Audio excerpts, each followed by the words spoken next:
पुरोहित जी, कुंज बिहारी श्री हरिदास महाराज जी के चरणों में दंडवत प्रणाम। बाबा, जब पति पत्नी दो अलग अलग भाव से उपासक हो तो ऐसे में हमारा क्या धर्म है, हमें कैसे चलना चाहिए? कोई परेशानी नहीं, वैसे तो अच्छा होता है जब दो मित्र पति पत्नी एक ही मार्ग के रसिक हो तो अच्छा रहता है, पर अगर ना हो तो हर जीव अपने अपने कर्म का, अपनी अपनी उपासना का अधिकारी है, इसमें दबाव नहीं डालना चाहिए। हमारा आपका शरीर संबंध पति पत्नी का, लेकिन उपासना का नहीं।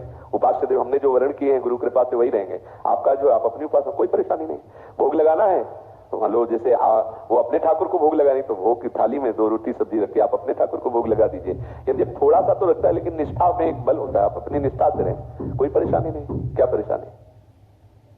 परेशानी तो कोई नहीं है बाबा, बस थोड़ा भी नया अभी 2 महीने पहले शादी हुई थी, तो नया जीवन में बहुत परिवर्तन से हो रहे हैं, तो उसको लेके मतलब एक जैसे मार्ग होता है तो सुलभता रहती है थोड़ी सी, तो उसी को लेकर मेरे प्रश्न थे थोड़े से। कोई परेशानी नहीं, उपासना में परिपक्वता नहीं, इसलिए ऐसा लगता है। सब हमारे प्रिय है, सब हमारी आत्मा है, सब हमारे प्राण प्यारे हैं, सब बैठे हो, सब उपासना के हैं, हमें क्या परेशानी? हमारी अंदर की उपासना, हमारे सत्संग में, हमारी वार्ता में, हमारे सब हमारे हैं, सब प्राण प्यारे हैं, लेकिन हमारा हृदय जहाँ ठहरा हुआ है उस पर किसी की भी कोई गुंजाइश नहीं है। तो ऐसे ही सब घर परिवार में भी ऐसे रहना चाहिए। पत्नी है, बिल्कुल वैसे ही प्यार करें। परिवार तुम्हारा पत्नी का अधिकार है, हमारे इष्ट पर तुम्हारा अधिकार नहीं है।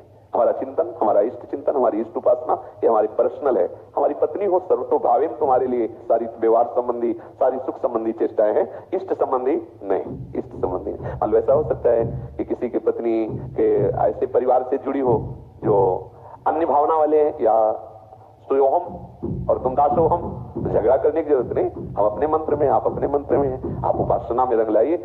आप उसको पहले मानसिकता से हटा दीजिए कि कोई परेशानी। क्या परेशानी? कोई परेशानी नहीं भाई, हमारे अंदर में प्रीति का विषय है, जार भाव में। इसीलिए उपासक जन सर्वश्रेष्ठ उपासना मानते हैं जार भाव की। क्यों मानते हैं? जैसे ब्याही पत्नी किसी और को है, लेकिन वो किसी और से प्यार करती, किसी को नहीं भापने देती। वो सास से बहू जैसा व्यवहार करेगी, पति से पत्नी जैसा व्यवहार करेगी, सबको राजी रखेगी, सब सेवाएं करेगी, उमगन में उससे मिलन की रहेगी।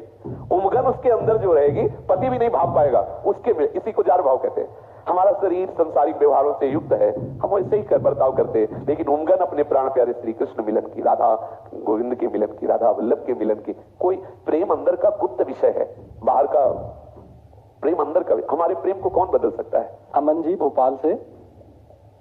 श्री हरिवंश बाबा, हमारे यहाँ बड़ों के चरण स्पर्श कर प्रणाम करने की परंपरा है, परंतु जब हमारे मस्तक पर ब्रजरज तिलक विराजमान हो, उस अवस्था में जो बड़े अभक्ष पदार्थ का सेवन करते हैं या नाम धाम के प्रति जरा भी आसक्ति नहीं रखते, उनके चरण स्पर्श का मन नहीं करता, क्या ये उचित है?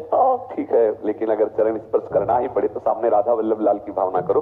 शरीर रूपी मंदिर में राधा वल्लभ लाल जी विराजमान, हम उस समय पैर छू रहे हैं तो राधा वल्लभ लाल की छू रहे हैं।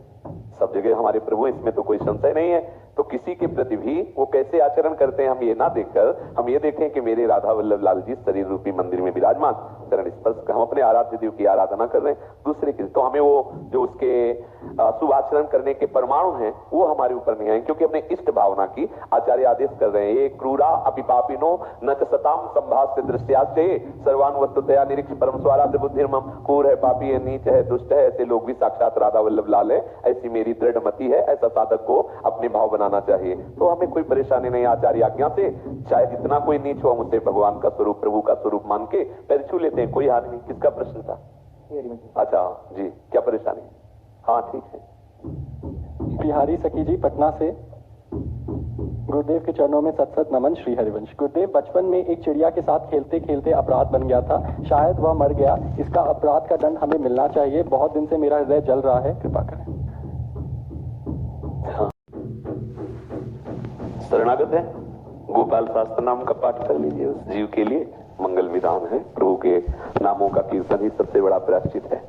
सबकी पूर्णता भगवान नाम कीर्तन से है। तो मधुर मधुर गोपाल जी के शास्त्र नामों का कीर्तन कर। आता है संस्कृत पढ़ना?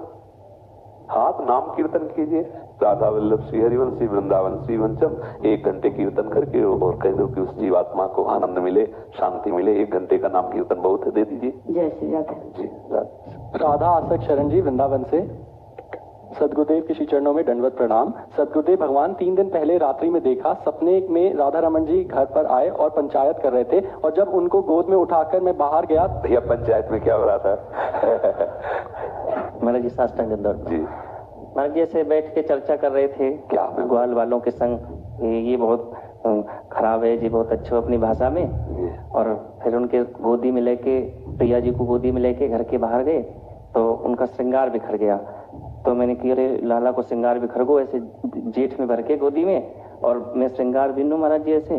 तो एक संत है राधा रमण मंदिर के बाहर रहते हैं, उन्होंने कहा देखो राधा रमण जी रो रहे हैं, और देखा उनको ऐसे चपटा रखा है कि बड़े बड़े आंसू आ रहे हैं जी। बड़ा मन बेचैन। गुरु जी रोज दर्शन करते थे, 2 दिन दर्शन नहीं हुए, इस वजह से हुआ या किस लिए रो रहे थे? बड़े बेचैन गुरु जी उस दिन से।